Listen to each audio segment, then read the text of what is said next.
Thus, our workshop, The Air We Breathe, Taking Action Against Toxic Exposure. We have assembled a panel today of a veritable pantheon of environmental intellects. We hope you'll find this will be a powerhouse of information that you will be able to take back to your respective communities. When our country was founded, and yet when our organization was founded 102 years ago, environmental and climate justice wasn't a concern. Our precious resources were taken for granted. And now we are facing a multitude of challenges in an effort to protect our lives and our environment. There had been a sense until recent years that environmental and climate justice wasn't high on the civil rights priority list. Early environmentalists were considered elitist because there was a feeling that their only interest was to protect rare species of animals or plants or special places of their own exclusive interests. It was the belief that they had little or no regard for people. So the concept of environmental and climate justice was born and encompasses the preservation of all of our natural resources as well as the protection of our country's human resources. As with so many other unfortunate circumstances, the minority and disadvantaged communities are disproportionately affected by environmental hazards. In today's NAACP and our partners organizations, we will be on the front line of the fight for environmental and climate justice and saving the lives of our brothers and sisters. We want to call our government to task as well as expose and challenge industries who pose threats to our health and our lives as a result of toxic exposures. And I'm going to, at this time, call Jackie up, who will give an overview of air pollution and communities of color. Okay. So I am, let me see, I'm just trying to see if I can look at my notes and do the slides at the same time. Okay. So today, I just want to give a bit of an overview of what we'll be talking about in terms of some of the air pollution that we're facing in our communities and how it impacts us. And then our panel will talk a little bit more about their specific areas around each of the types of air pollution that they address, and then what their strategies are around addressing them. So I'm just going to give a bit of an overview. So these are just some of the sources that I'll talk about and that others will talk about more in depth. With coal-fired power plants, that's something we're actually working on quite a bit with NAACP, so I can say a lot of that off the top of my head without my notes. But throughout the country, there are about 400 plus coal-fired power plants, around 440. Coal-fired power plants emit a number of toxins into our air that affect the health and well-being of our community. Some of those toxins include sulfur dioxide, nitrogen oxide, mercury, arsenic, lead. There's a number of toxins that come from these plants, and those toxins are tied to a number of health conditions that are bad for everyone, that everyone's impacted by, but that are particularly bad for our communities because of our disproportionate exposure to them. 71% of African Americans live in counties in violation of air pollution standards, which is a staggering amount, really. And 68% of African Americans live within 30 miles of a coal-fired power plant.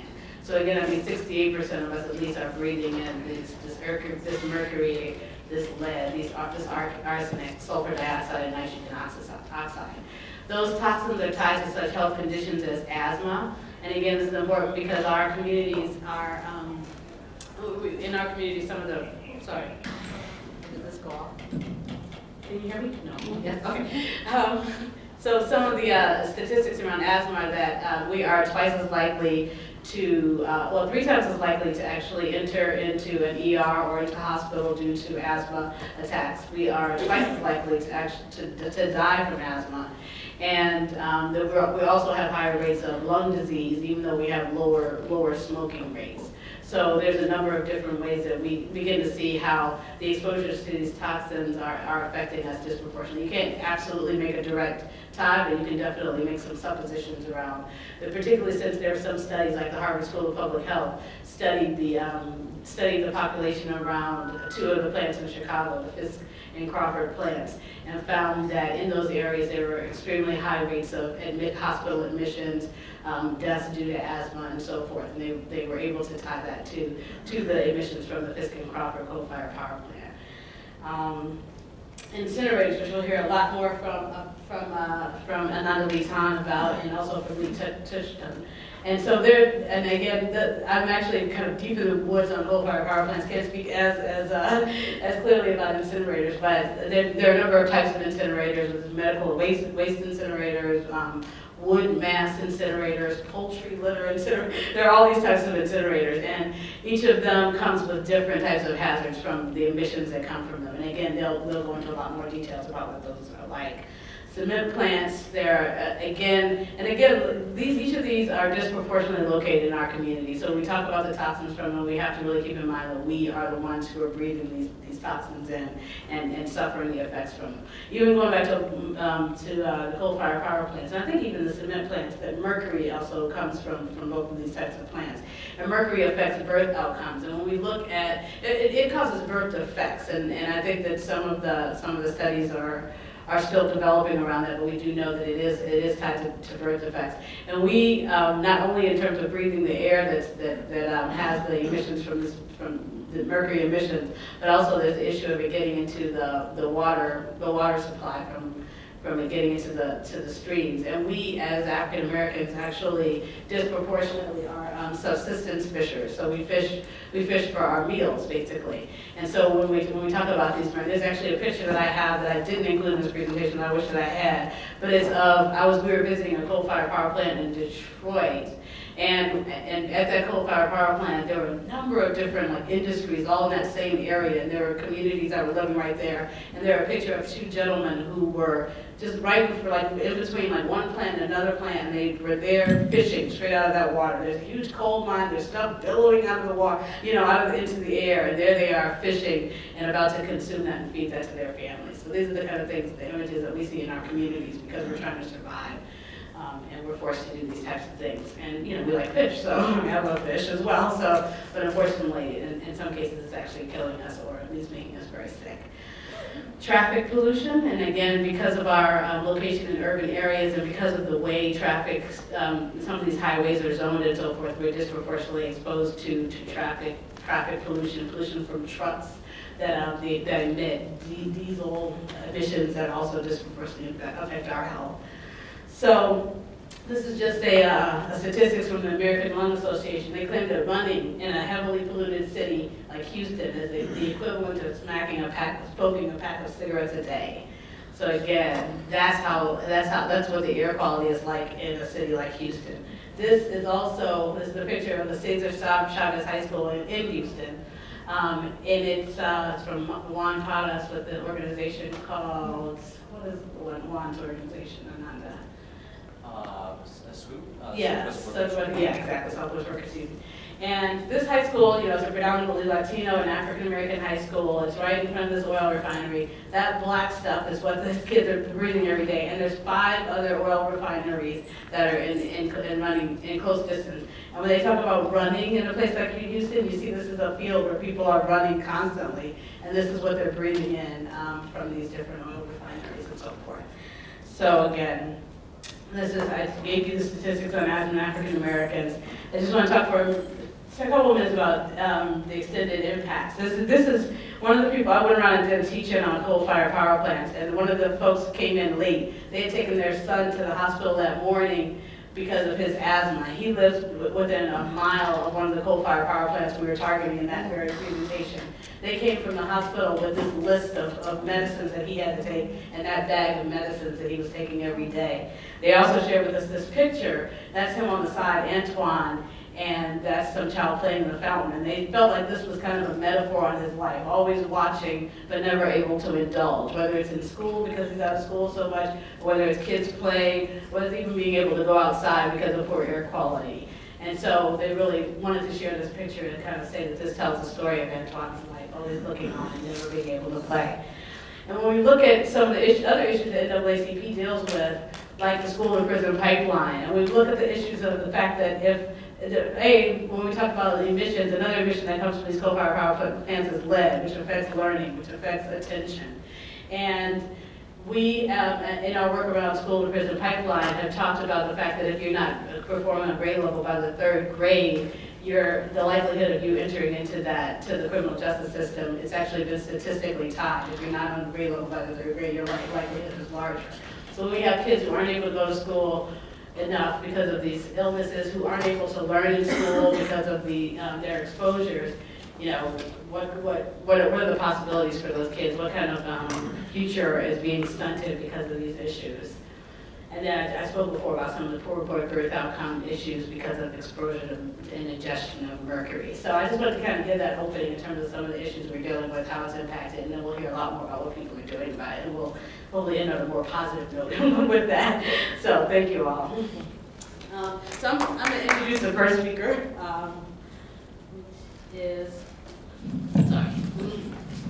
who is Barbara Locke Holland, and I'm going to read her bio briefly, or at least an excerpt from it.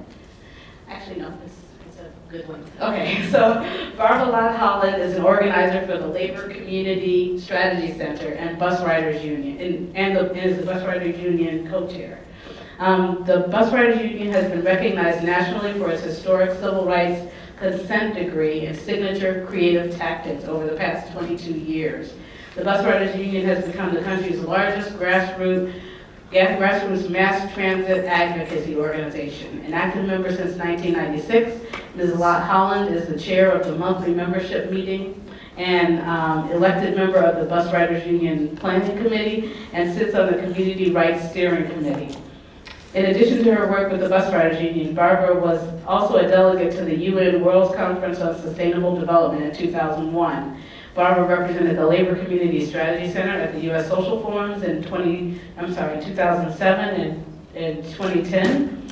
She was a delegate at the Bus Riders Union Transportation Conference in 2005, and Barbara has also worked in Washington, D.C. as a representative for the Transit Riders for Public Transportation, the Bus Riders Union National Transit Coalition. So we feel very fortunate to have Barbara with us today. We look forward to hearing her presentation.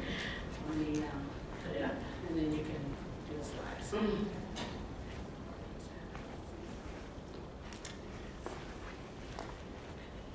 Okay, here you go.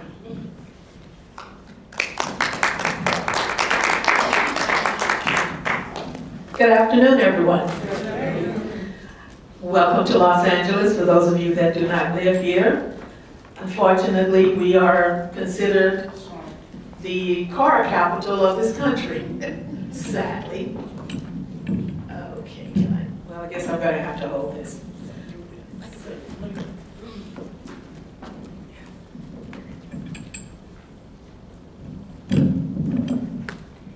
Thank you.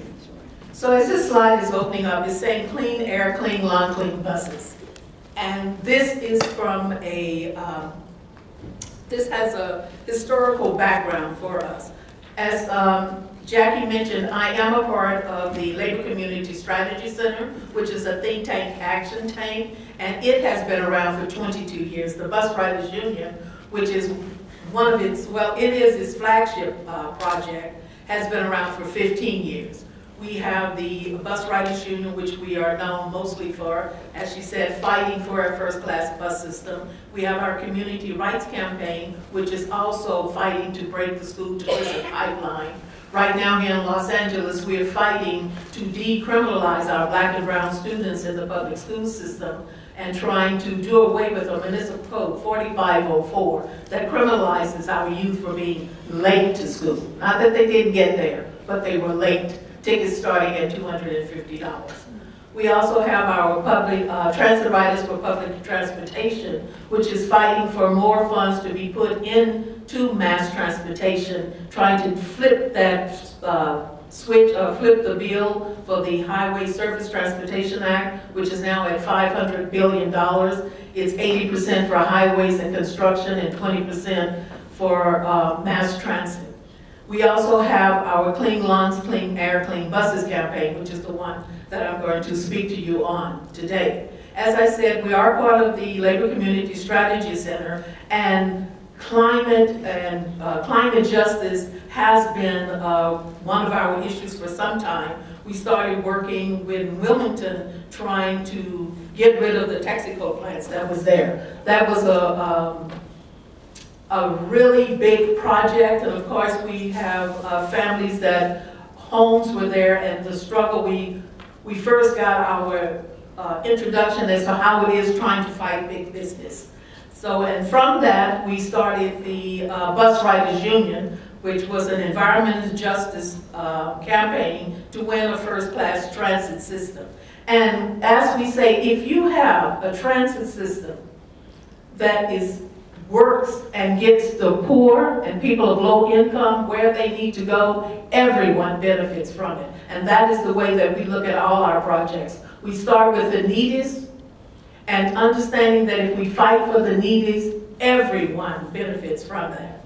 From this campaign, which we sued the MTA for transit racism, because they were taking money out of the buses and building rail for the more affluent areas. And I think everyone here has probably seen this in your cities. It's happening in Detroit, Atlanta, all over, where they are defunding the buses and moving it toward high rail. Within this fight, as I said, we had a 10-year consent decree. We had over 500 expansion of buses. $1 million went back into service for the transit dependent, meaning that over an 8-year period, we were able to maintain the fares. We were able to maintain the fare for over 8 years. Right now, Los Angeles still has some of the lowest fares in the country. We fought and won a bus fleet that was transferred from diesel to CNG buses. And at the time, that was the most cleanest fuel. We have now learned from that we need to get out of the CNG, but that is another fight. We got $2.7 billion improvements over the bus system. And right now, after the 10 years, we are fighting to maintain those goals that we want. So, having said that, and knowing that environmental justice was something that we have been working for, we moved even forward into it after the 2002 World Summit on Sustainable Development, going to Johannesburg and seeing people from all over the world. One of the things that really stood out for me is when they found out that you were from the U.S., the first question is, what are you going to do about your President Bush? It was always, what are you going to do? When are you going to get Bush out of office? As we saw the deterioration of the third world and the rising waters, the inability for people to continue to maintain their families on lands that had been given to them over centuries ago. They no longer had clean water to drink, which was another interesting thing for me in Johannesburg to see that when we visited the township like Alexandria and Soweto, they had this faucet that was like in the center of the town, and it dripped water. And this was the whole community source of fresh water. And people were standing in line with buckets, waiting for their bucket to fill with water. And this is how they got the water. And the city's response was, well, you know, they can't afford it. How it is that we, in order to survive, we need clean air and water. And yet people are being deprived of this because of their inability to pay. And yet when we went into the central city, you were in a restaurant, they were overflowing with water, fountains with water just gushing out of it. And yet people are struggling for water to survive. That really, really made an impression on me, as well as the entire group that was there. So we come back to the LA and understanding what global warming, have a better picture of what global warming means, what it is, the climate control, the change in the climate and what it meant to us. And so it did challenge us as to what could we do to effectively put a dent or effectively show that there is a way to preserve our air and our lungs. So the challenge to us was the dominance of auto and car-driven policies in Los Angeles. As you may or may not know, LA was designed around the car. And so our objective of this was putting public health, the mobility needs of the working class at the center of transportation policies. And as I said, if you put the working class and the mobility needs of the people at the center, everyone prospers from this. Making LA accountable to the third world nations and people most devastated by global warming and climate change. Reducing LA's greenhouse gases emissions by 1/2. These were the challenges that we put on ourselves and that we felt was needed. This again is some of the Clean Air Campaign demands which I went over. Another thing that we're working on, as we've seen done in other countries, is auto-free zones, moratorium on freeways and rail expansions. And what is driven by the pollution? Looking at the big picture of LA, it's a total area of 4,060 square miles. The population is over 9 million people, 650 miles of freeways. One of the interesting things that I learned too is that here in LA, 2/3 of our land use is dedicated to cars, be it the freeways, the streets, the parking lots, and the 100 of parking lots with tons of cars for sale.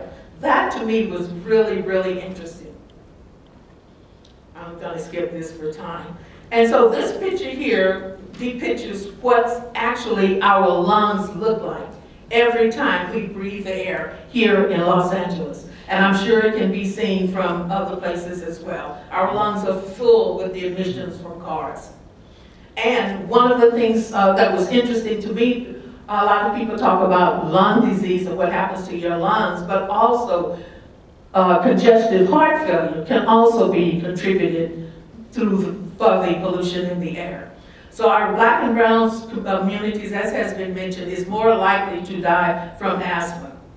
Latinos, 40% of the population of Los Angeles, the Latinos are 40% of the population of Los Angeles, but 60% of them live in adjacent pollution factories. How can that be? So there are 132 toxin various sites here in Los Angeles. Freeways and truck rights has little or no green space. 40% of blacks and 55% of Latinos working class residents that where these refineries and things are. Let's see what this one is. These are large, and the other thing is these are large transit-dependent communities, meaning these are people that depend on public transportation. And as you can see, the interchange of freeways and stuff that's here in Los Angeles, we spend a lot of money on freeways after freeways. And there's more and more cars is on these freeways. So it's how to stop the addiction to cars here in LA. And as you can see, this slide shows what it looks like here on your left. I guess it's the left, and what we envision on the right. A lot of green space, more air for us to breathe. These are the things that we are trying to do here in Los Angeles. And these are just some examples of lessons learned from other worlds. As you say, people will say, well, Los Angeles is so big, it's huge, and it's over, 7 million people here, but yet we see like in Bogota, Colombia, they have 7 million people, and yet they were able to provide green spaces and auto-free zones. So it can happen here in Los Angeles. Another example is in Seoul, Korea, where there are 10 million people, and yet they were able to convert this freeway into a green space, as you see on the right side. So again, this is our Clean Air and Economic Justice Plan to expand the peak hours of more buses, less cars on our freeway, reversing the 2007 fare increase, and expanding night and weekend service for people that are transit dependent, and $150 million for bus-only lane program. And yes, a bus-only lane we feel is a first start to moving LA to restricting the automobile, giving more green space in here, and allowing massive public transportation. 5 reasons for a bus-only lane is mobility of Black and Latino and API bus riders, a better use of space capacity to move people, implement quickly and relatively at low cost. and attract new riders onto the bus system. If it works, and the first class bus system means that it's running 24/7, it takes people to the places that they need to go, and you don't have to wait an hour or 30 minutes in order to get there. And it's limiting the auto space and encouraging people to get out of their cars.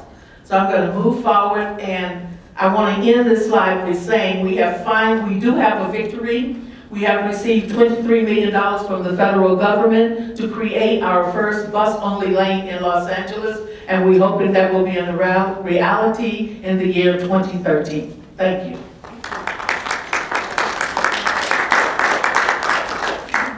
Thank you so much. That was wonderful.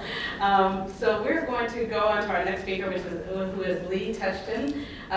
Lee is the fourth term president of the Valdosta Lowndes County NAACP branch, and she is a former biology professor at Valdosta State University. The civil rights campaigns at the Valdosta Lowndes County branch include one, justice for Willie James Williams, whose death in Lowndes County Jail was ruled a homicide. 2, the Georgia Supreme Court case over free speech at city council meetings. And 3, living wages for staff at Valdosta State University. So we're happy to have Lee, who will be speaking about her work around the biomass incinerator issues in Valdosta. So let me just move this over.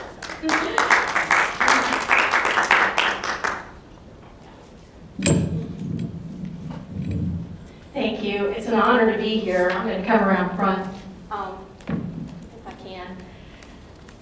Frederick Douglass was asked by someone, what could he do to change things in his community? And his reply was, agitate, agitate, agitate. And I think I was born to do this role, much to the dismay of my husband, who recently got fired over something I wrote about the biomass plant. But not to worry, he's a partner in a law firm, and he just got fired by a bank. And evidently, his law firm is still handling all the work, and Rob's doing the work, but they have a face man. And so as soon as it dies down, Rob, I'm sure, will come back to work for the bank. But what we've done in Valdosta to fight a biomass plant, which has been cited for construction in a predominantly black community, what we've done is basically a multi-pronged approach, but the NAACP has been at the forefront with agitation. And this has allowed another group, which is the more moderate environmental upper middle class group, to be the group that the power brokers want to do business with because the NAACP is making it so hot for them in Valdosta. So we used a multi-pronged approach. We started with the traditional go to the EPA hearings, register your displeasure with an incinerator being cited for your community. We got all that on the record. Started a letter writing campaign. We wrote to the newspapers, we wrote to the government, we wrote to all the school boards. We attended all the city council meetings, we attended all the county commission meetings, we had numerous speakers. And of course, as I knew, but the moderate group of upper middle class professionals just couldn't believe that they would go in there and say, you know, I can show you all this information and da-da-da-da-da, it's so totally true that this is a bad idea for our community. They seriously thought that they could go in there and just present it and that these people in power would automatically say, oh, you're right, we're not going to do that. And I kept telling them, you're going to have to ratchet up the pressure, you're going to have to ratchet up the pressure, and they didn't believe me. Well, finally, when the county commissioner threatened to arrest the president of the environmental group for daring to come in and speak at his county commission meeting, then they believed me. So when the wet time comes, the NAACP is everybody's daddy, and they came running to me to help, I'm being threatened with arrest at the county commission meeting. So I immediately got on the phone to the state NAACP president. Edward DuBose is our state president. He's been wonderfully supportive of the efforts of the Valdosta branch to fight this incinerator. I got on the phone to the ACLU through our contacts with NAACP, and I got on the phone with the Attorney General's office, and I used the NAACP name over and over and over, and it caused so much rattling of sabers and pressure being put on the county commission that at the very next county commission, they came out into the audience and apologized to the president of the other group. So that's the power of the NAACP. And then all of a sudden, this county commissioner that had threatened to arrest the man is now our strongest public ally. And so do they come to the NAACP and say, oh, thank you, what you did was wonderful? Oh, of course not, but we continue to plug along. So other groups that helped us were Meg Sheehan of the Biomass Accountability Project, Mike Ewell at Energy Justice, Dr. Bill Sammons, who's a national speaker and a pediatrician on the effects of biomass on children, lung disease, heart disease, cancer rates. They all came to Valdosta. They've all helped us tremendously. Also, Carl Ross at Save America's Forest. And he basically got me to write a national letter to Congress on how these biomass plants are being targeted specifically for African American communities.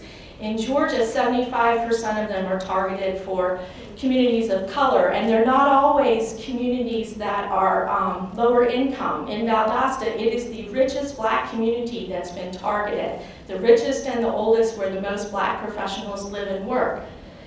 That's been targeted with this thing coming in. Valdosta already has a black infant mortality rate that's twice as high as the white infant mortality rate.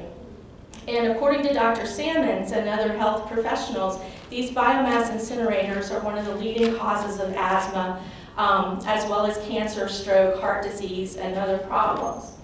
So I got on the radio and started basically explaining all the statistics that Jackie's already mentioned about how African Americans are 3 times more likely to enter the emergency room.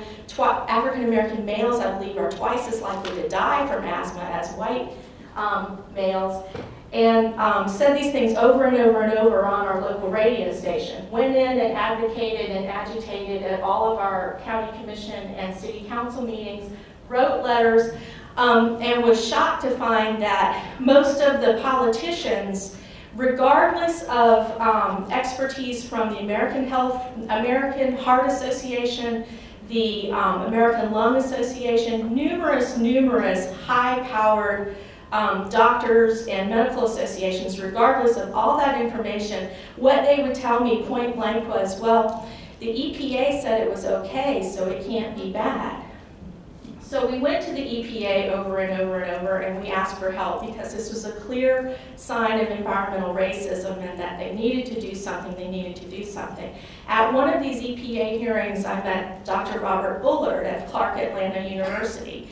And he got interested in our struggle, and he plugged in the numbers for Georgia, and he found those statistics that I just mentioned to you, that 75% of these biomass incinerators have been cited for a community of color. The other thing he was able to find was that the other 25% had been cited for poor white communities.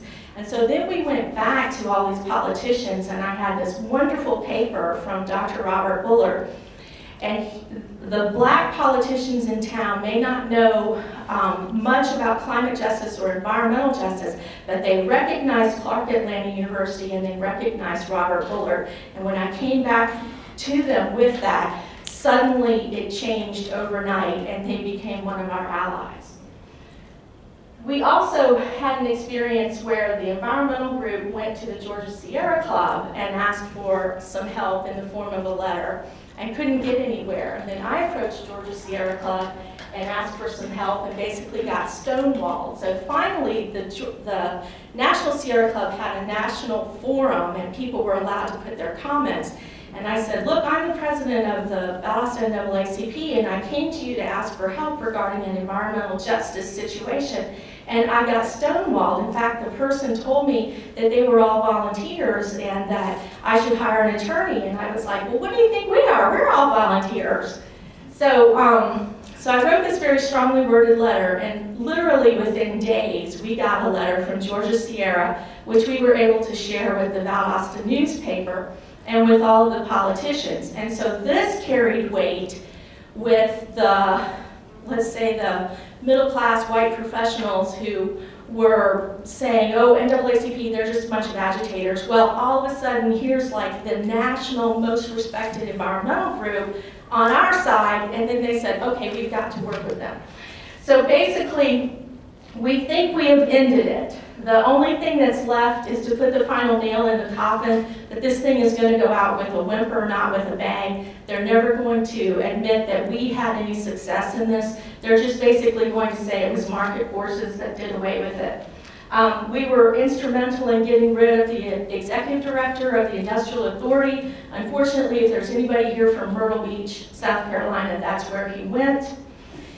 And one of our allies, who's the first black member of the Industrial Authority, has now been promoted to chair of the Industrial Authority, and he highly respects Dr. Robert Bullard. So we're hopeful that anything in the future will protect our communities of color about Austin. Thank you so much.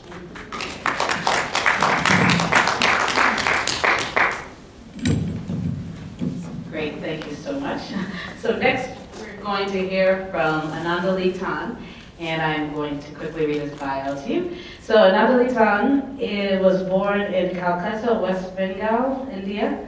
Ananda is the U.S. and Canada Program Coordinator for the Global Alliance for Incinerator Alternatives, an international network of community-based organizations organizing against climate and community-polluting industries such as incinerators and landfills, in favor of zero waste, clean energy jobs for communities. Since 1998, Ananda has worked on labor justice, environmental justice, and anti-war, trade justice, climate change, sustainable forestry, and agricultural campaigns around the world. Ananda is also an active on the board of the Energy Action Coalition, the Rising Tide North America Network, the Mobilization for Climate Justice Coalition, the Ruckus Society, the Movement Generation Trainers Network, and Climate Justice Now.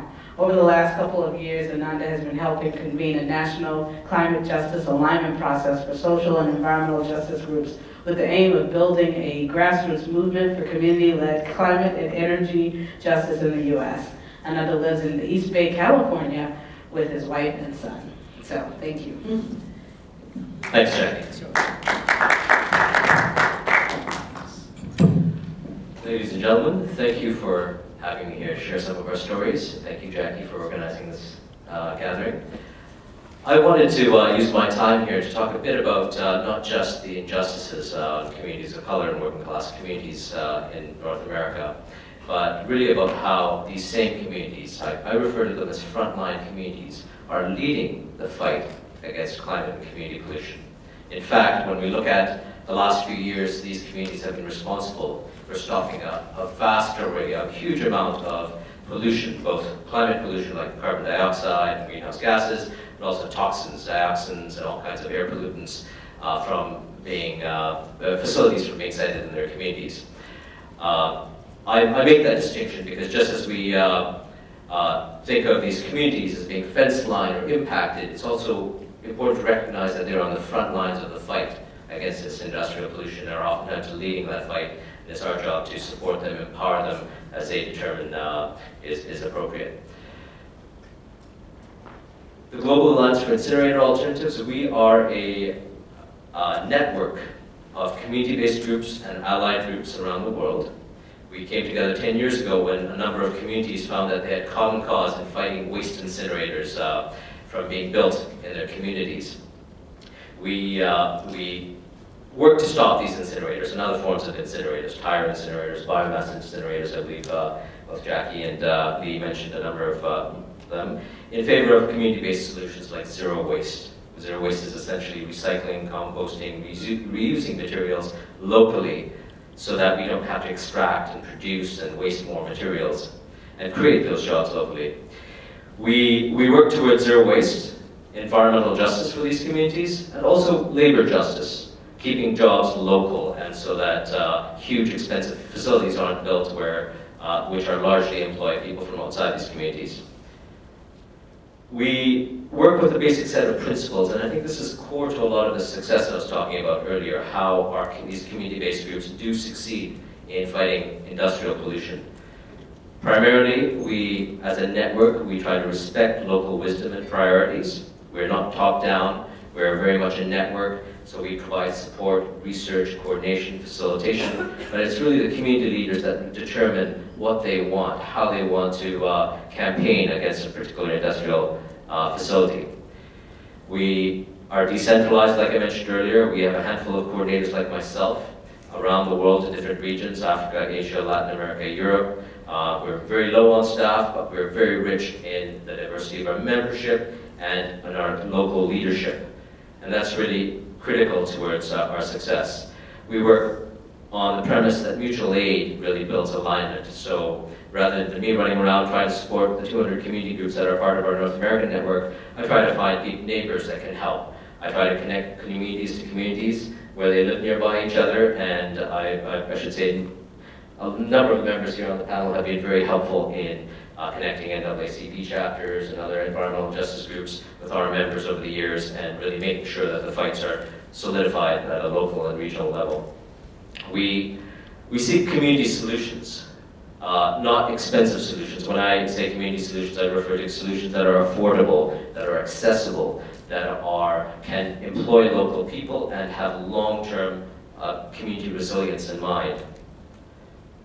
And ultimately, I believe a couple of people mentioned our movements are really our network is really ground up. Our leadership is local, and we seek the local wisdom and the local priority in all the decision making we do.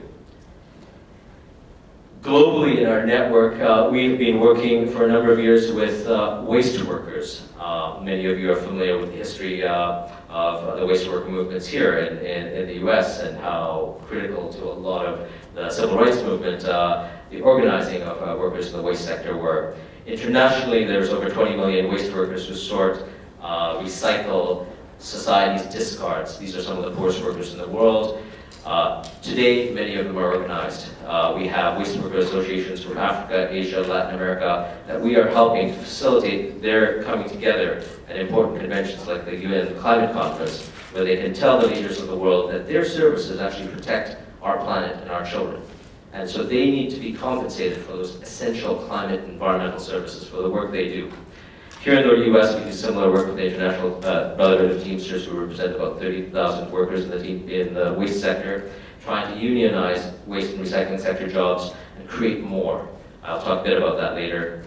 Like I said, we've had some very impactful gatherings with waste workers at international summits where workers from all over the world have been able to gather and speak to the decision makers in government.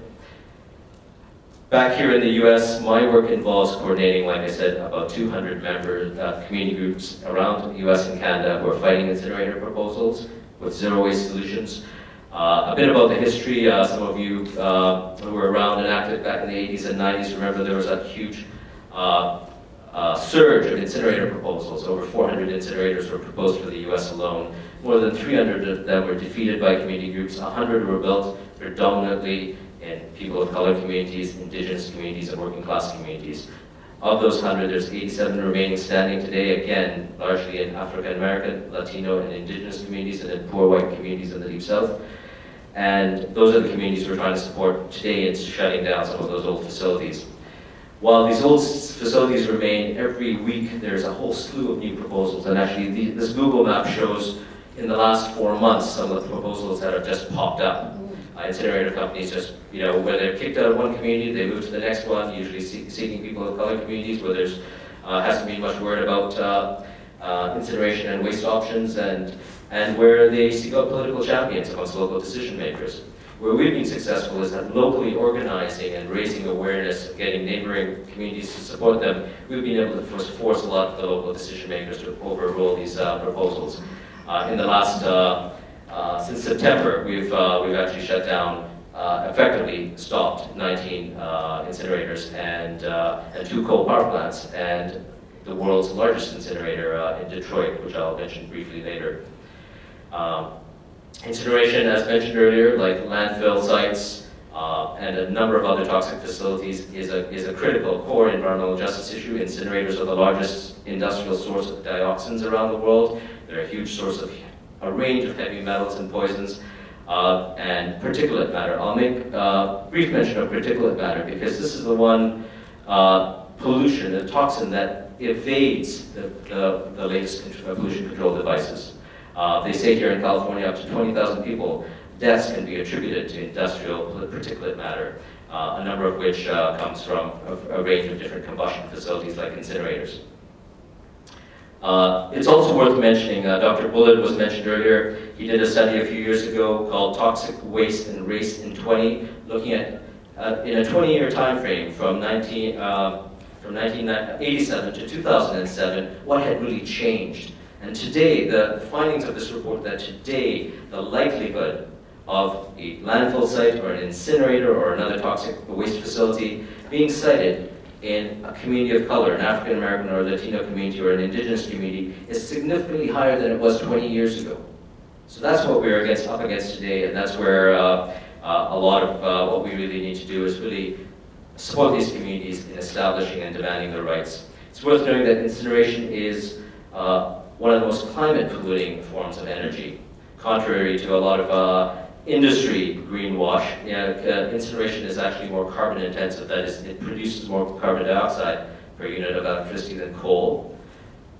Incineration is also the most expensive form of energy. It's about the capital cost for building an incinerator about 60% higher than a nuclear power plant and about 2.5 times as costly as a coal power plant per unit of electricity. The operating costs are even higher. They're about 3 times as high as a nuclear power plant and about 10 times as high as a coal power plant. And this is what the federal and a number of state governments are trying to propose as an alternative to coal today, saying that, oh, the environmentalists have convinced us that coal is bad, let's look at incineration. This is a green alternative.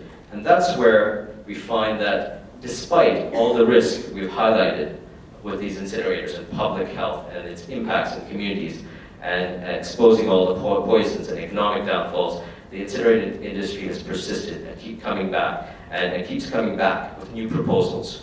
And the main reason for that is because we still subsidize them. Billions of dollars go through renewable energy subsidies of a whole range of kinds, some incentives, some subsidies, some grants, some tax credits, but a range of subsidies prop up this infrastructure. And this is what we need to stop today, and I'll come around to that in my final ask. But basically, these are public funds that are spent on polluting people of color and working class communities around this country, depleting precious natural resources and causing climate change. And the core driver of this is the fact that our communities do not have a voice in DC, where these lobbyists, the Cabantas and the incinerator companies, spend hundreds of millions of dollars convincing our leaders that this is a clean form of energy. So while in cities like Detroit, we've had massive success in bringing together the environmental justice community, labor unions, and a range of other allies from the region in shutting down some of the largest toxic facilities in the world, we've been able to do so where we've been able to cut that supply chain of funding, where the Teamsters Union supported Zero Waste Detroit in the state of Michigan to end the renewable energy credits. That's where the company could no longer afford to continue. We're facing that same thing here in California right now. The California Air Resources Board is trying to provide exceptions, air pollution exceptions, for the 3 waste incinerators, all located in people of color communities, 2 here in South LA, 1 in a farm worker community in the Central Valley. And this is a fight that's happening today, and we could use the NAACP's political power and support to force Sacramento, the California Air Resources Board, to not provide those subsidies. If we stop those subsidies, those incinerators can be turned into something much more beneficial for our communities, that is zero waste jobs. If we stop burning and burying trash, we can create 10 times the number of jobs per tonnage of waste. A recent study we're about to release in the next month shows that we can create up to 1.5 million new jobs across the US. That's more jobs than we could create in the wind, solar, and hydroelectric sectors if we replaced coal power plants. We could create 1.5 million new jobs out of recycling and composting alone, and then in recycling related manufacturing, another range of jobs can be created. This is the direction we need to go. It's proven. Cities like San Francisco are already at 78% recycling. The rest of the nation can do it if we just need the political will. Moving to zero waste would also drastically reduce the pollution burden we've been talking about in our communities. There's been some studies done. We're about to release another report about the levels of dioxins, furans, carcinogens, and other endocrine disruptors and other human toxins that can be reduced. The climate pollution that could be reduced if we went to zero waste. If we recycled everything, about 92% of today's waste in the US, we could be, that would be equivalent to taking about half the cars off US roads and shutting down about a quarter of the country's coal power plants. So it's a significant amount of pollution we could reduce if we just created more jobs. It all makes sense, right? So the challenge again is the lobby, the politicians. I wanted to end with saying that, going back to the thought about frontline communities, because I think that's where, if we invest our resources, we get the biggest bang for our buck. Our leadership in our communities have been doing amazing work. We've stopped any new incinerator from being built in this country in the last 14 years. We've shut down hundreds of coal power plants. We've stopped some of the largest oil refineries from being expanded in some of these frontline communities through our networks. These communities have done this through very little staff, with mostly volunteer resources and large mobilizations at the local level, because it's in our communities where we can hold our decision makers accountable, not in DC, not in the state capitals. However, if your chapters can support our networks and we could effectively link our friends to support each other, if the NAACP nationally and at the state level can tell the state and federal governments to stop providing the subsidies, I think we can win. I think we can eventually ban all toxic combustion facilities across this country, and we've been doing this for decades, and I think we can bring that chapter to a close with your support.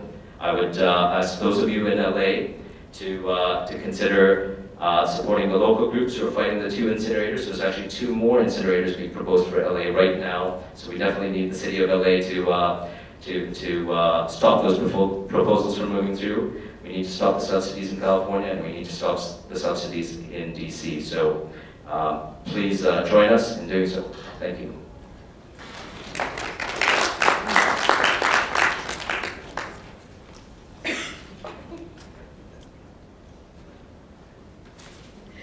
Okay, so we have Michael Broom, who's joined us, and we did get a bio, so hopefully you'll introduce yourself. And so we welcome Michael Broom, who's the Executive Director of the Sierra Club. Thank you very much. Thanks, Jackie. Hi, everybody. So I'm Michael Broom, the Sierra Club. Sierra Club. We were founded in 1892, so we have a lot in common with NAACP. Both of our organizations are more than 100 years old. Both of our organizations have chapters in just about every state or major city across the country. The Sierra Club, like the NAACP, is very much volunteer-led, volunteer-driven. We do have staff scattered across the country, but really we believe that, as Ananda was just saying, a lot of the power that we need in order to create the victories that we need to achieve can be found in the grassroots, in people and communities, in towns and cities across the country.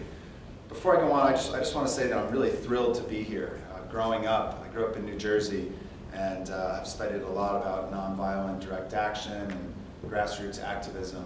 And if you look at some of the most important victories, not just on civil rights, but in terms of community organizing, some of the most important victories over the 20th century have been won by the NAACP and its partners. So for a lot of reasons, it's a thrill for me to be here today. And it's also a thrill to be on the panel with folks here. Ananda's an old colleague and friend.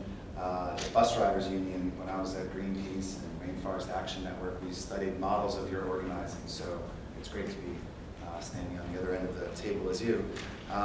And just in general, I think that there's a lot that we can be doing across all of our organizations in greater partnership to strengthen each other's work. So I'm really happy to be here today. I want to say a couple quick things. Last week I spent some time on the East Coast. How many folks here came here from outside of California?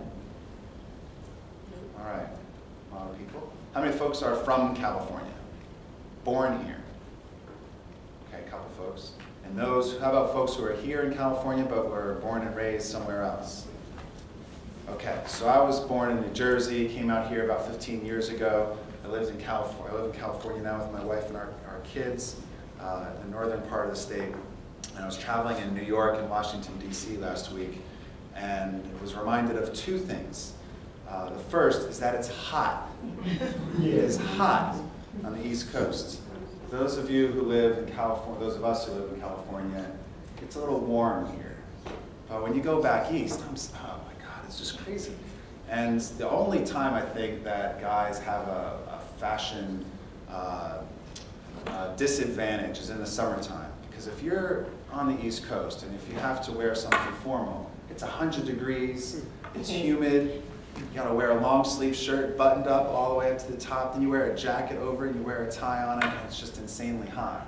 And I bring this up because when I was in DC, the second thing I was reminded of is that for half of Americans today, half of all Americans, it's unsafe to breathe outside. For half of the people in this country, it's unsafe to breathe outside. We were in Washington, D.C. on Thursday, and we did an event out in front of the Genon coal plant. It's a coal plant just across the Potomac River from Washington, D.C. This is a coal plant that if it was a person, it would be collecting a Social Security check. It's old. It's a power plant that doesn't have modern pollution controls. It's poisoning the local community, and it's helping to contribute to what that day was an orange alert day, which isn't even the worst it can be. But if you're living in an area and if it's an orange alert day, what that means is that if you're elderly, if you're younger than 5 or 6 years old, if you have respiratory disorders, if you have asthma, if you have bronchitis, if you have some type of respiratory ailment, you can't go outside and breathe air. You can't go outside and breathe because it's not safe. So I bring this up because a lot of the work that we're all doing, whether it's fighting incinerators or fighting biomass plants, working to promote mass transit, stopping new coal plants from being built, shutting existing plants down and replacing them with clean energy, it all ties to something very basic, which is that we have a right to breathe clean air. We have a right to drink clean water. So I want to tell a little bit of a story about how communities work together. Ananda was alluding to this work that was done, but it's really significant. Almost exactly 10 years ago today, under the previous administration, a bunch of energy companies got together, federal policymakers got together, and they proposed to build 150 new coal-fired power plants across the country, in state after state after state. They looked at the existing fleet of coal plants, and they realized that these plants were old, and they wanted to lock in coal-fired power as a source of energy for the next half century or more. And so 150 proposals were put forward to build coal plant after coal plant. And after those 150 were put on the books, an additional 60 plants were added to that. So at one point, by an early part of the last decade, there were more than 200 proposals to stop coal plants across the country. And so what happened is that community after community, as soon as they found out about this, that a coal plant was being proposed in their backyard, they didn't take on all 210 coal plants. They decided to challenge one. And then the NAACP, a few NAACP chapters got involved. A few Sierra Club chapters got involved. Center for Community Change, they started to get involved. Jobs with Justice. And literally hundreds of local community groups, many of whom didn't know each other, hardly any of whom actually talked with each other and communicated with each other and shared strategies with each other, started to oppose these coal plants. And the way that work started was in rooms almost identical to the room that we're in right now, where 20, 25 people would hear about this big, fat, belching coal plant that was proposed just down the road, and they learned what impact it would have on their health, on the quality of their air, the quality of their water, on our climate globally, and they began to organize, and they began to share stories about how they could stop these plants from being built. And eventually, we started to win. We defeated a couple coal plants up in Wisconsin, defeated a bunch of coal plants in Ohio, in Kentucky, in the heart of coal country, in Illinois, here in the Southwest, in Arizona, in New Mexico, in Southern California, up in the Pacific Northwest, in Idaho, Washington, Oregon, back east in Maryland, Delaware, New Jersey, Pennsylvania, New York, New Hampshire. Overall, over the last 10 years, community groups have stopped, as of today, 153 of those coal plants from being built. They did it by winning a couple victories and then talking about it, sharing stories with each other, and learning how we can build a stronger alliance to make sure that these proposals aren't coming forward in the future. So part of the reason why we're doing this work is that coal makes us sick. Coal makes us sick when it's mined. In Appalachia, more than 500 mountains have literally been blown up to get at the coal underneath. Most of us think of coal mining as digging a giant hole down underneath the Earth's surface to get small amounts of coal and then bring it back up, ship it to a rail yard, ship it to a coal plant by rail, and then it's burned. Today, an increasing amount of coal, they're taking workers out of the equation. 2/3 of the dynamite that's used in the country today is used to literally blow up mountains in West Virginia, Tennessee, Virginia, Kentucky, parts of Western Pennsylvania. And so when the coal is burned, it's the largest source of greenhouse gas emissions in the country, the fastest growing source of greenhouse gas emissions on the planet.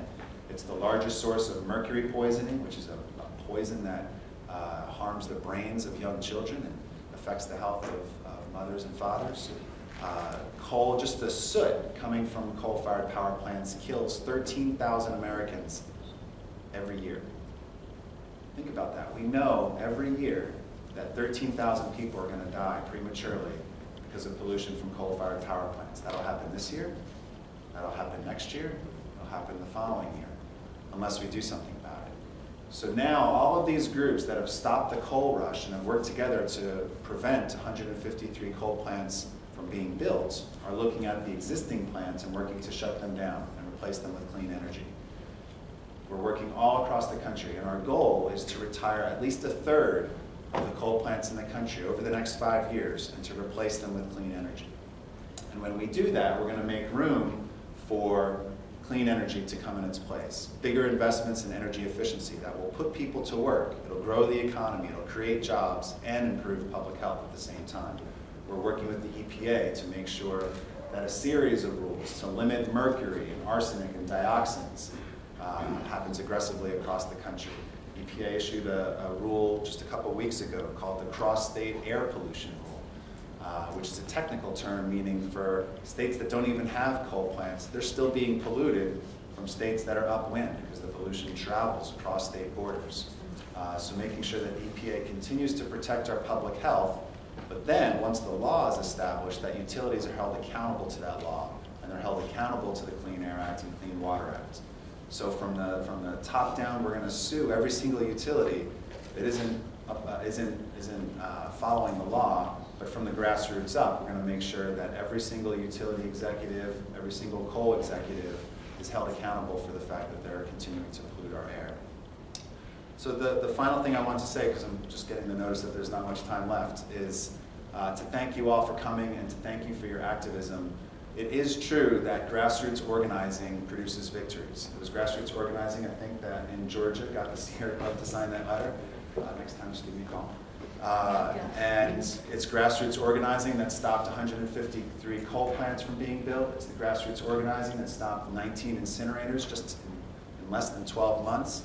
And it's grassroots organizing that over the next decade is going to take the dirtiest form of energy, coal-fired power plants, off the grid and put more people to work in the form of energy efficiency, put more people to work installing solar panels, manufacturing wind turbines.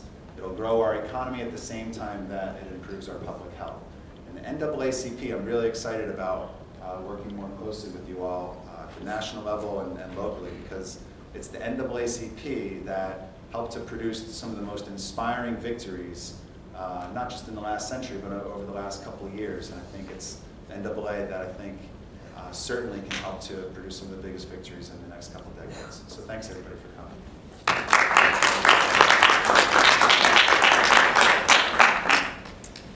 Great, thank you so much. So I'm going to read the bio for Lisa Garcia from the Environmental Protection Agency, and then after Lisa, we'll have a robust discussion for our remaining half hour. So Lisa Garcia joined the EPA in 2009, serving as senior advisor to the administrator, Lisa Jackson, on environmental justice. In this role, Lisa has elevated environmental justice issues to the highest level of the agency and developed and implemented a environmental justice plan, Environment EJ 2014, a roadmap to integrate and strengthen all of EPA's environmental justice initiatives.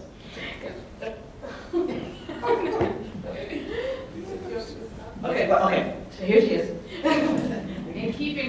environmental justice principles. I will shorten that part and get to the dialogue piece. So thank you very much. Yes, I am Lisa Garcia, Senior Advisor to Administrator Jackson. And I'm thrilled to be here, not just because of the role that NAACP plays and certainly the work that I do in environmental justice, but because when I told my parents, they were thrilled. They were ready to like jump into my bags and come with me when they found out. They were civil rights activists in the 60s and just are so happy that NAACP continues to do this work and all of the activism and being always in the right place at the right time, hopefully, in all the work that we do, so thank you. And so I just want to quickly go through my piece on environmental justice. It's awesome to be here with some of the activists. I was a community lawyer before I came to this role, and as a community lawyer and community activist, I always thought, you know, it comes from the community and from the grassroots groups, the vision of what a community should look like. Certainly, the issues and concerns that they have, the health problems that they're facing day to day, the asthma, it's all real to communities and residents living day to day. And I always thought, well, if we could get the state to listen to us or the federal government to listen to us, that would be really good. So I actually went to the state and worked for Governor Spitzer in New York for a little while. And I thought, well, if we could get the federal government to give the state the tools and the regulations to help communities, maybe that's the other piece that's missing. And so now I'm at EPA, and I'll talk a little bit about some of the regulatory work that we're doing. But I just want to echo what everyone has kind of said here, is that it really takes everybody. It takes all of us to support each other, to really continue to get the federal government to listen to what's going on the ground, and to get the community together on the ground so that we're all supporting each other and really get to a place where we're finally talking about healthy and sustainable communities, that we shouldn't have to move someplace else or have the federal government come in and move people because they're fence-line communities. Work with industry to clean it up, clean up their old facilities, get rid of some of these older facilities also. So I just want to echo that vision and that real importance that it really takes everybody, all of us working together. So quickly, at the EPA, Administrator Jackson came in and quickly realized that she needed to develop some priorities, and from her heart, I think, one of them was environmental justice. And I know she spoke yesterday, and so I probably shouldn't repeat anything, but she is really dedicated to the issue of social, economic, and civil rights. And so on the Title VI piece, really trying to get to some of those complaints, and also on environmental justice. And she made it clear that EPA is guided by scientific integrity, unparalleled transparency, and the rule of law. And I think in putting forth her priorities, she realized that we need to expand the conversation on environmentalism and work for environmental justice and support that with some of the scientific and laws that we have, or regulations that we have.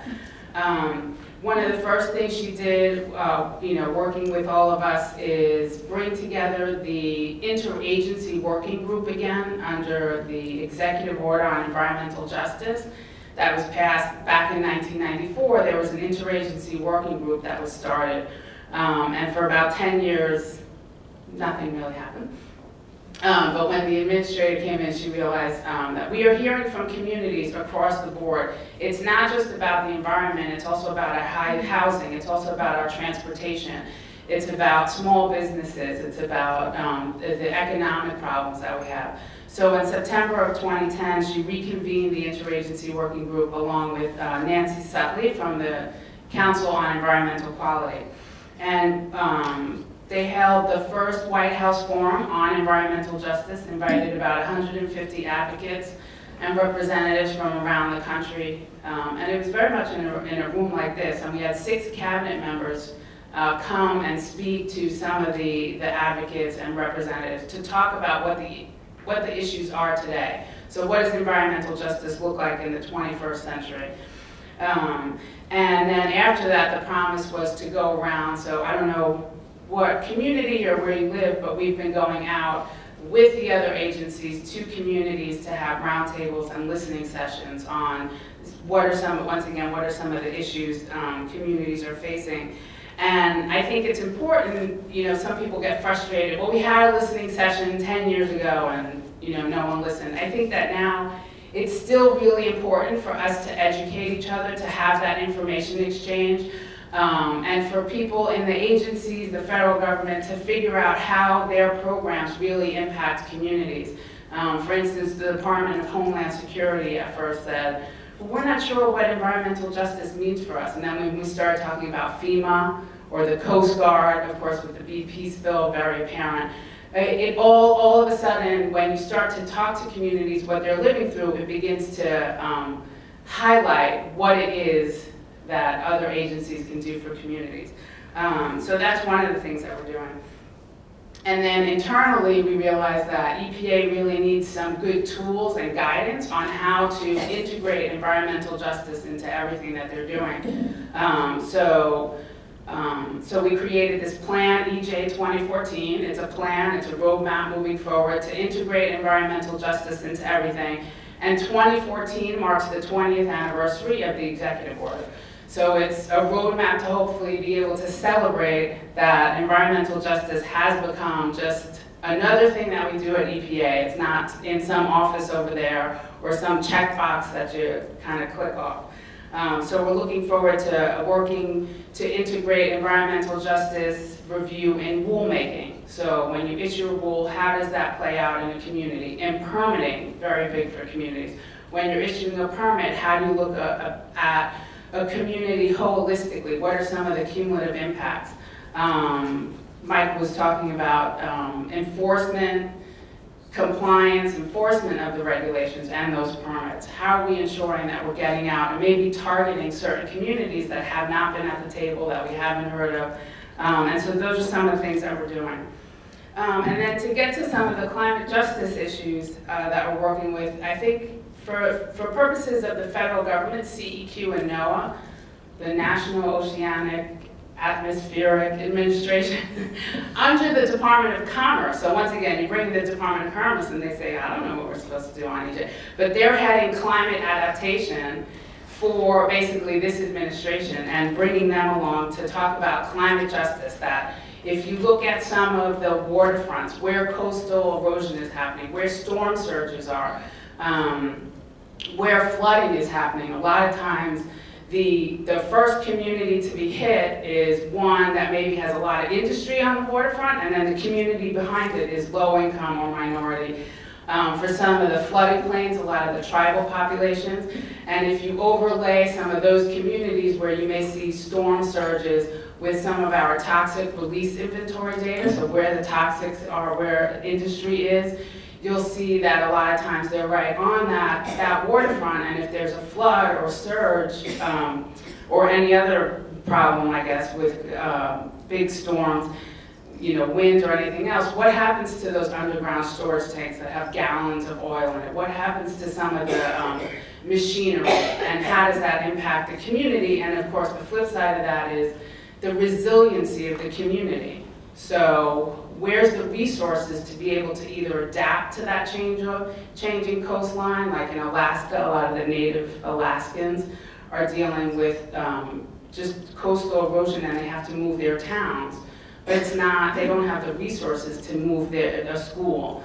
Anyway, and so really having that conversation about the frontline community is probably going to be a low-income minority community, and how are we looking at our work and our policies to make sure that we bring them along, and that we also include communities in those decisions.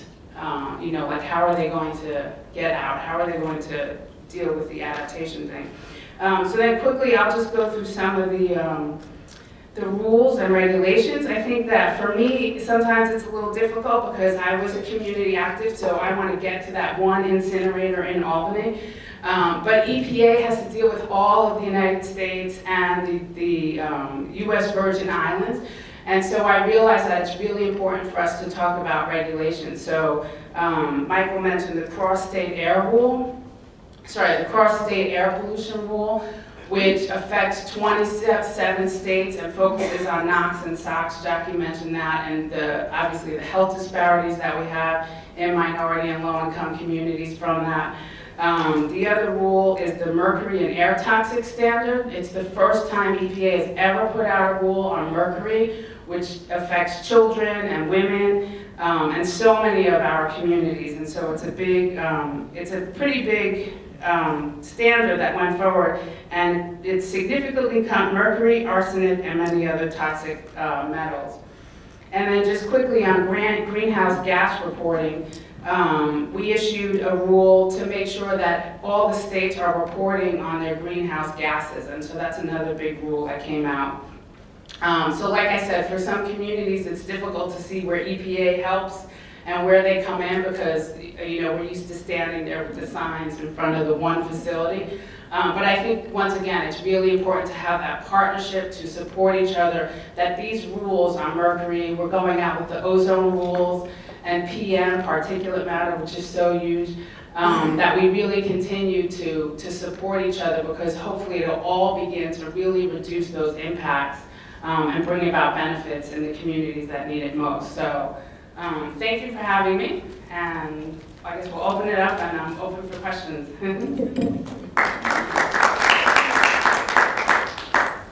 So great, wow, that was a very rich panel, a lot of information. So I want to have ample time for folks to ask questions, and so we'll just open up the floor, and yeah, let us know if you have any questions for any of the panelists or just generally. Questions at all? Oh yes. A question for Ms. Garcia.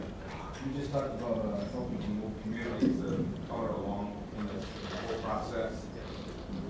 What are the plans? Does the plans include the youth, younger folks to get involved in this understanding the environmental impact? So you just mean in educating? Yeah, because we do have a youth component, and we're trying to actually ramp it up, I guess is the word, but we have a National Environmental Justice working group, and we've been adding on a full day of a youth workshop and trying to get high school students from whatever city we're in. So we were in Kansas and Brooklyn, and we're going to be in Albuquerque in October. And we're finding that those are very successful, that a lot of times, unfortunately, young people don't make that connection between their asthma and some of the polluting facilities. And so it's been great to bring in some young people. So we're hoping to do a little bit more. Nancy Sutley and the administrator, while we were doing this White House forum on environmental justice, did I'm probably going to get it wrong, a webcast, you know, and so also bringing it to the young technology, which I don't really understand, but, you know, through Twitter and Facebook, and they did a webcast. And once again, it's really trying to get young, mainly focusing on high school and college students involved, more in their community, what's in their community, and how they can help out. And actually, HHS has been really good in helping us out because they issued a report saying, we recognize there are health disparities, and I think it was an action to reduce health disparity in racial and ethnic populations. Mm-hmm. And so really focusing on health disparities in minority populations. Like, there's no question anymore. We're talking about severe health disparities. And so I think it's important for children to hear that also. Yes.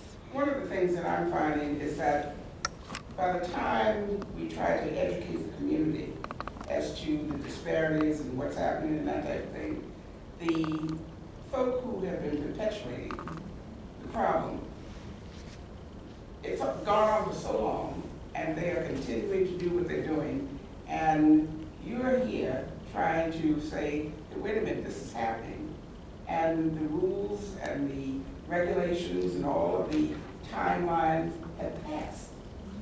So the question is, how do you catch up so as to be able to be on top of? Because by the time you educate the public, and that's a task within itself, trying to pull that together, the powers to be, if you will, have moved right along with whatever they're doing in regards to their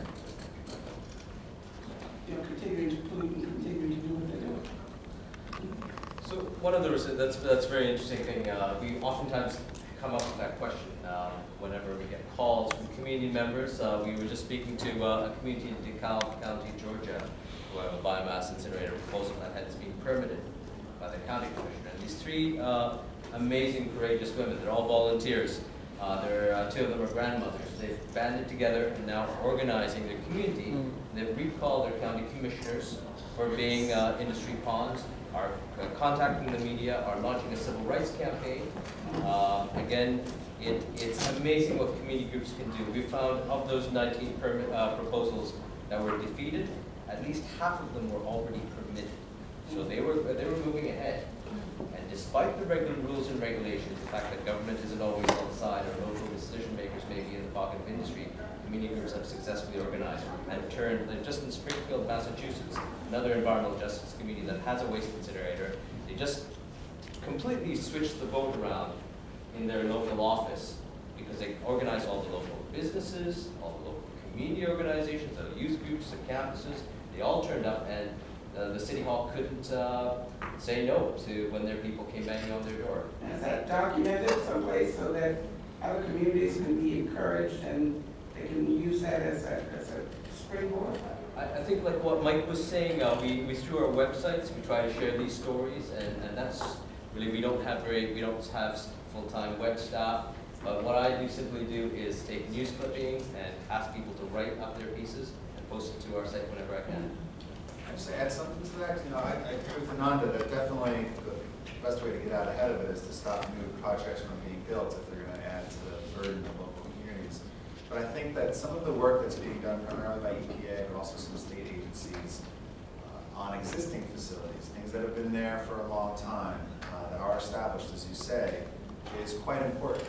And here's why. It's just that if you're operating an incinerator or a coal plant or an oil refinery, the way in which your facility is competitive is because you don't have to pay for the pollution. All of the costs of the mercury, the arsenic, and the lead, and the soot, the sulfur, the nitrogen oxides, all of that is being paid for by ratepayers or the people who live around the community.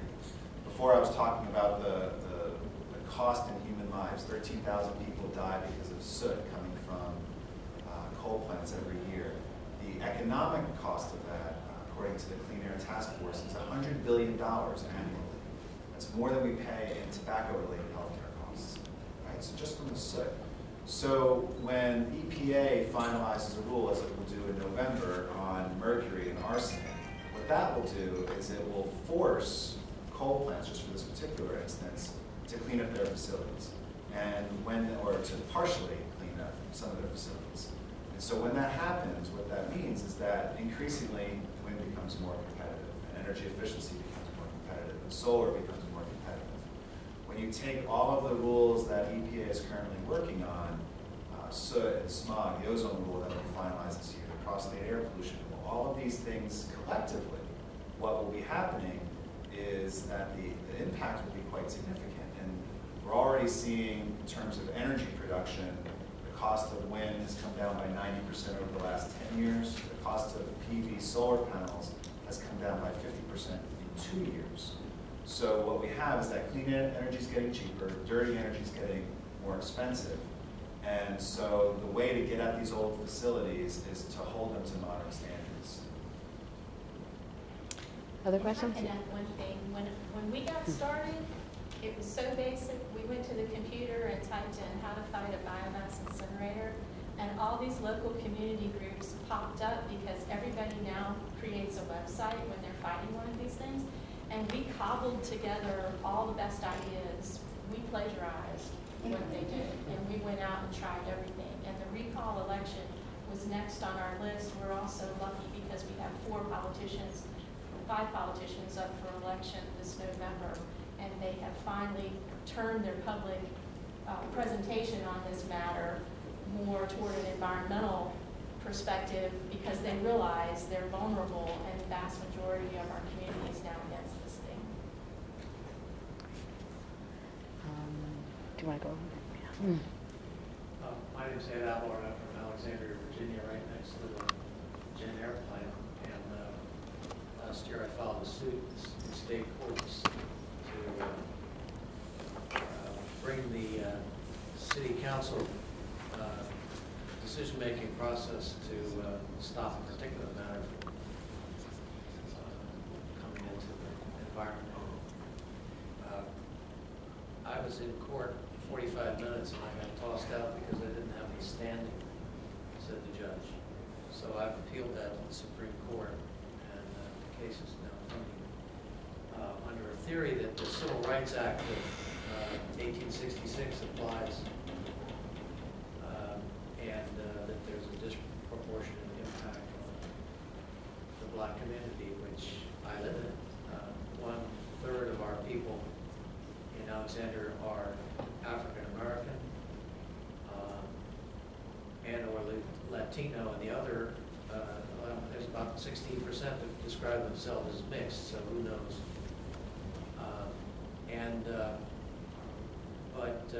So that's who I am, but I wanted to present something to you today that I never heard of before. There's a small agency that presented to us lawyers here at this convention. It's the Office of Federal Contract Compliance Program. A chap named William Smitherman from the Pacific office said, all you have to do for us to clamp down on polluters is to file a complaint with our office. And we've conciliated 44 cases in the last fiscal year against polluters who contract with the federal government. Now that includes Dominion Power in my backyard. It must include your Pacific Power Company. What is it, Edison? They're one of the sponsors here. I don't think I'm going to get the time of day from the United States Supreme Court. I would be a stroke of lightning. But maybe this agency is the place to go, and we don't need the president to sign a letter directing federal contractors to comply. So I offer that to the panel and everybody here by way of saying there are legal remedies that maybe just have not been addressed. I compliment the Sierra Club on their $50 million grant from Mayor Bloomberg, and really hope that the first plant you take out is the Gen-On plant. Okay, so there are 2 questions, well, 3 now. So 1, 2, and 3, if that's okay. Yes.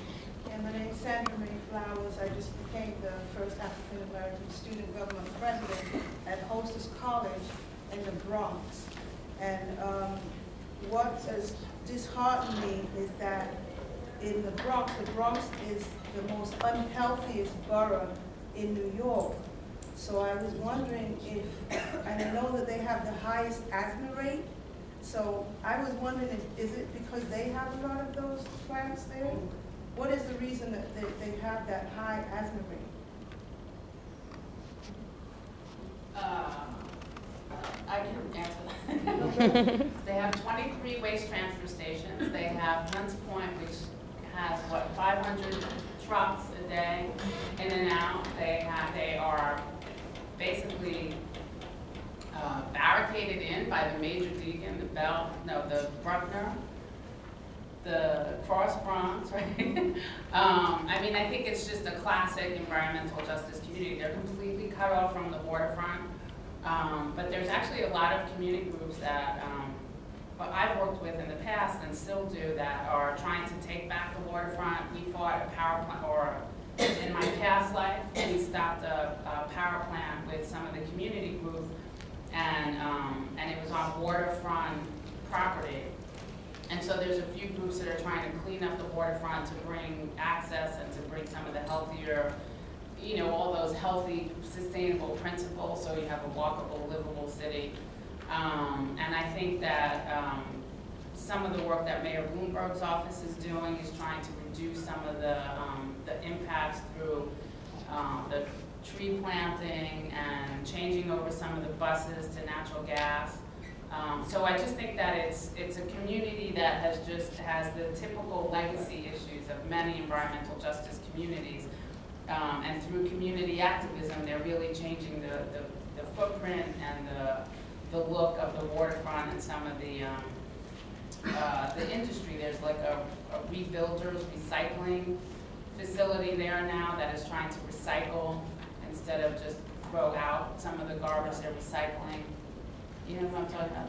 Yes, Right, yeah. and they also have in the Bronx as well as Harlem, that a lot of the buses, depots are there, and there's a group called the Environmental Justice Harlem that's working on the idling of buses that's coming into the depot, as well as the idling of trucks that is polluting the air, which is the center of this conference altogether, is that anything that is bad for your health seems to always be created in people of color's neighborhoods. And that is it in a nutshell, is that it's, you know, be it a power plant, an incinerator, a bus depot, the hundreds of gas stations. I'm here in Los Angeles. It's just curious to see that I would say over 50% of bus stops happen to be in front of the service station. Are you in touch with the Youth Ministries for Peace and Justice, Julie and Tyrell? Yeah, we can probably give you a list of some of the community groups that are working in New York City and in the Bronx to reduce some of those impacts. You know, I wanted to mention one thing, I'm sorry, but we were talking about incinerators, and I think that for purposes of environmental justice, when we talk about supporting communities and the work that they're doing, the reason the Bronx ended up with 23, or the South Bronx ended up with 23 waste transfer stations is because the community won fighting an incinerator. And so we always have to think about what's going to, you know, we fight this power plant today, but we like to turn our lights and our air conditioners. So let's make sure that we're protecting the community as a whole. And so one of the things that I think was learned from some of the EJ communities in New York City was we have to be prepared with a plan. And so don't build an incinerator, but don't change it into 500 trucks carting in and out garbage.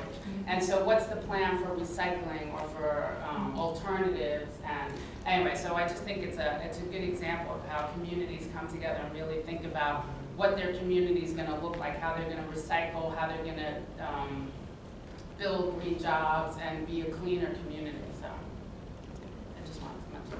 Thank you. So we had two more questions, I think, at least. Yeah, and then, yeah, so. Yes, my name is Willie Fitzgerald, and I'm from Virginia. And trying to cut right through to the chase of my question. They're proposed to build a uranium plant not too far from where I live. And I haven't heard any of y'all touch on that. And concerning clean air and water and all of that. My question, I guess, possibly is, with the technology of today, is it possible to do it safely? What should the position that we should be taking right now to try to stop it or whatever?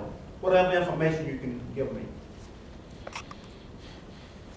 I'll take a swing at that. Okay, so if you look around the country today, the average age of a coal plant is more than 40 years old. You'll find that there is the average age of a nuclear power plant is almost 40 years old, designed to last for 30 years. You have big concerns about gas infrastructure and questions about solar and wind. And so what will happen no matter what is that there will be more than $1 trillion invested in energy over the next two decades. Right? So we have to find some way to keep our hair dryers working and our iPhones charged and our televisions working. And so the way that the Sierra Club thinks about this, at least, is we ask 4 questions to think through what's the best way for energy to be produced in this country. What is the safest? What's the form of energy that won't cause meltdowns, that won't cause major harm to come to a significant portion of the population? What cheapest, what can come online quickly, what won't take a decade to build, or what can be brought online in time to meet the demand, energy demand from people. What is the cleanest, what produces the least amount of pollution, and what's the cheapest? What are the energy sources that can meet the energy demands without causing skyrocketing rates? When you look at nuclear power, it ranks last or almost last in all 4 categories. Nuclear power is not safe. It's arguably the most expensive form of energy, although I think Ananda would show some data saying it's second most expensive compared to incinerators. It most definitely is not clean, and it is probably the slowest type of energy to come online. So there are a number of different nuclear type facilities, either uranium mines or reprocessing facilities, nuclear power plants, or waste dumps that are being proposed all across the country. Sierra Club, and I think a lot of other groups, are opposed to it because it won't work economically, and it certainly won't work environmentally. And so there are a lot of other options to produce power in ways that don't put communities at risk.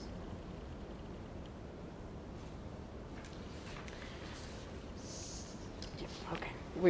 All I'd add to that is that I think Mike's right. I think those are the appropriate filters. I think often it's important to note that today the nuclear power industry, like the waste incinerator industry, are trying to promote themselves as a green solution. So you'll hear things like safe nuclear power, very similar to clean coal or safe incinerators. But, and I think if you ask Mike's question, I think a lot of that comes to light. It's important also to keep in mind that the problems from cradle to grave, and by that I mean from mining the uranium to processing it and then finally using it for energy, there's a whole series of impacts that not only would impact your community in terms of where the power is generated, but the communities that are impacted by the mining and the tailings from the mining, and then ultimately where the nuclear waste is disposed. They still haven't found an economical or safe way to dispose of nuclear waste, which is around for hundreds of years, causing all kinds of ecological and human health impacts. So finally, we have a great chapter in Virginia. We'd be happy to work with you on that. Okay, yes, sir. Just a question to follow up. Ms. Garcia pointed out with regard to reporting for states and some municipalities, I believe, on their GHG emissions as well as carbon footprint. Just wondering to what extent, granted we have some discussion previously with cap and trade, there's also consideration of carbon offsets. I'm just wondering, what are some of the penalties for states where they're not facilitating management of carbon footprinting in different cities, or just how they would go about managing or forcing states to cut back on their GHG emissions? So the first round, I forgot the dates, but the first round of some of the greenhouse gas, I guess, regulations are going to go out in, I think it's, the first ones are going to be focused on power plants and oil refineries. So it's not across the board yet, so there's no real regulation on reductions, I should say. So those are coming. That's what I would say generally. The reporting requirements were for EPA to get a handle, to take the information and to see what, to figure out what the lay of the land is and where, what facilities have the biggest carbon footprint, I guess, and to hopefully give us the information we need to start looking at power plants and oil refineries. And then for the vehicle standards, those are going to go into place in 2016, and so you'll start seeing reductions in the fleets or the requirements, and so those will just be enforced through the factories reporting out and making sure that the cars are meeting those standards for lower carbon or anyway, lower greenhouse gas emissions. Now, would that reporting also tie in, I guess it's an add-on, would that reporting also tie in for municipalities, let's say wastewater facilities, where a number of times they're processing the water, they generate their own electricity, yet they have a very large smokestack usually sitting in or near the heart of the city, and it's just emitting out tons and tons of carbon per hour? I cannot answer that specifically, whether it includes wastewater treatment plants. I know that they get federal permits sometimes, or delegated federal permits. And so I assume that would be a part of it, but I can get you that information. I'll give you my card. I know that for air facilities, definitely, that's part of the reporting requirements. And I'm not sure if, do you know that? If it includes wastewater treatment plants. But my understanding would be if it has a federally delegated permit or a federal permit, it would. So one of the big fights, it's an important question because one of the big fights, and I think that Lee is familiar with, is that the incinerator industries lobbied the EPA and up to federal officials really hard to get all kinds of exemptions. And one of the exemptions provided stationary sources power plants is for what they call the biogenic carbon. So the carbon dioxide that is produced as a result of burning trees, organic portions of waste, anything that is organic in nature. The problem with this is that this is ultimately, at the end of the day, it is carbon in the atmosphere. It's an accounting term that industry is actually misleadingly used to claim some kind of a carbon neutrality. It's actually a bit of a, the International Scientific Panel advises that it not be considered carbon neutral, but they have, here in the US, the industry has actually twisted that term. And so there is a dialogue going on with some of Lisa's colleagues right now in the EPA. I know the EPA has decided to withhold capping those emissions for 3 years while it studies the issue more. But I believe that is going to be a core fight because these incinerators, these smokestacks, are going in people of color in communities like Lee mentioned in Georgia. We're going to see that. We've done some mapping in Texas, in Pennsylvania, some of the other states. It's exactly similar. It's a disproportionate burden. Number of smokestacks are going in people of color communities. This is going to be a key fight, where they're going to be placing those biomass or those smokestacks that are burning biogenic carbon and getting a pass, a free pass. Yeah, Okay. so I don't think it includes the water permits, the NPC yet, but I'll definitely get a specific answer for you to make sure. And I think definitely this definition, Yeah. for a number of facilities that they'll turn around and use some of the waste for the sludge.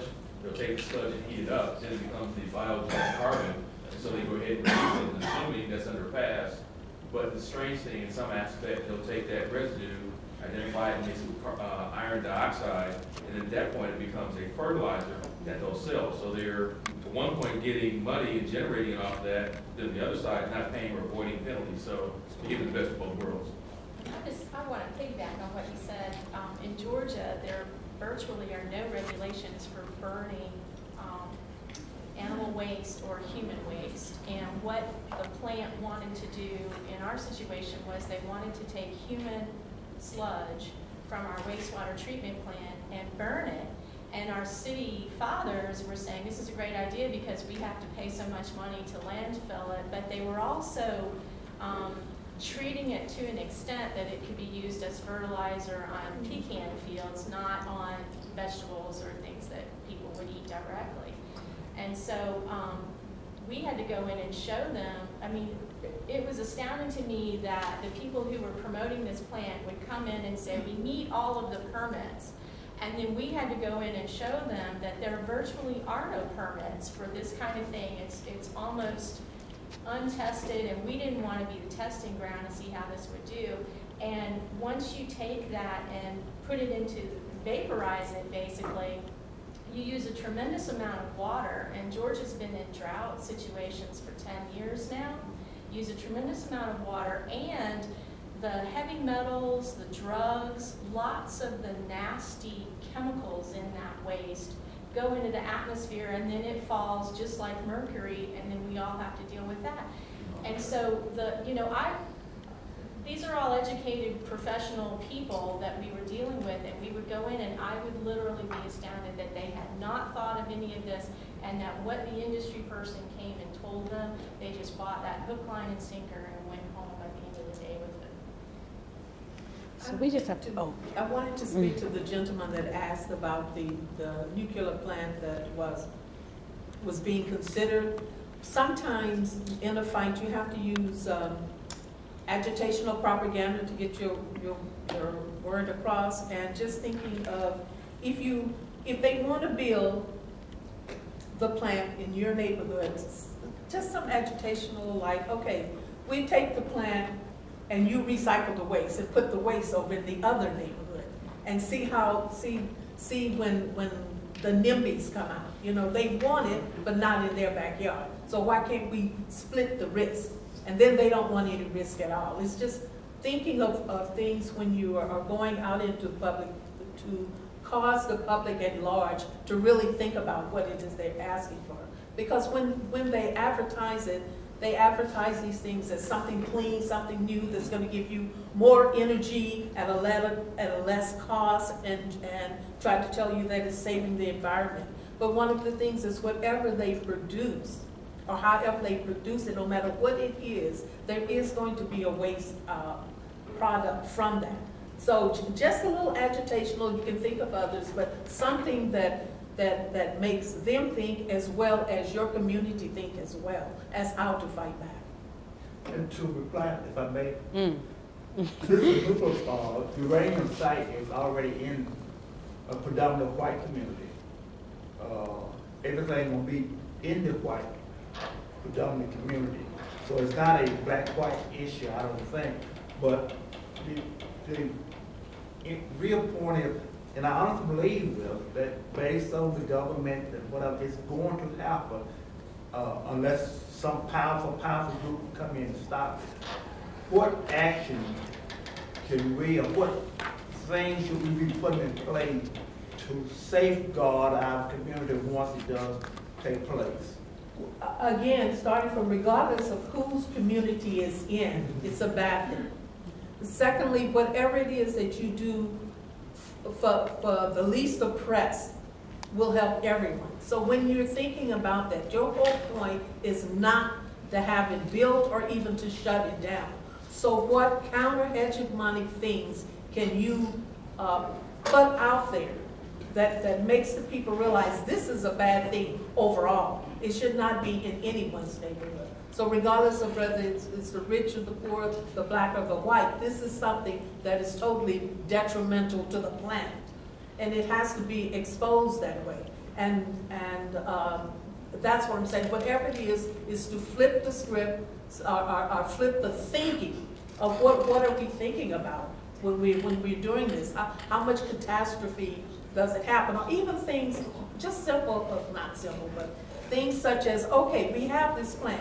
So what do we do? This is just things that you put out there. What do we do if there is whatever natural disaster that you have in your city? I mean, here in LA, it's an earthquake. So, okay, so we have this plan and it's here. So how do we get the people out if an earthquake happens? Things that cause people to think about, is this the right thing to do in the first place? And those portions are being proposed? I'm sorry. Those portions are being proposed to the governing body of the state of Virginia. But it's, and the other thing in grassroots, as with the bus ride, massify, it's a continuous flooding your community for information on this. It's not a one-time thing. It's something that you have to do continuously. We have organizers out on the bus every day. I am out on the bus 2 times a week, massifying your message, getting it across what it is that is happening, how it is negatively affecting your community. Okay, so we only have a couple minutes left, and I recognize people are trying to leave. So I want to make sure that everyone has signed in on the sign-in sheet so you can get the information that we'll be sending out afterwards. Yeah, okay. So people should raise their hand if they haven't signed in on the sign-in sheet, so you make sure you get it. Yeah. And so, and Kim will, yeah. Oh, Kim will speak it, yeah. And then secondly, I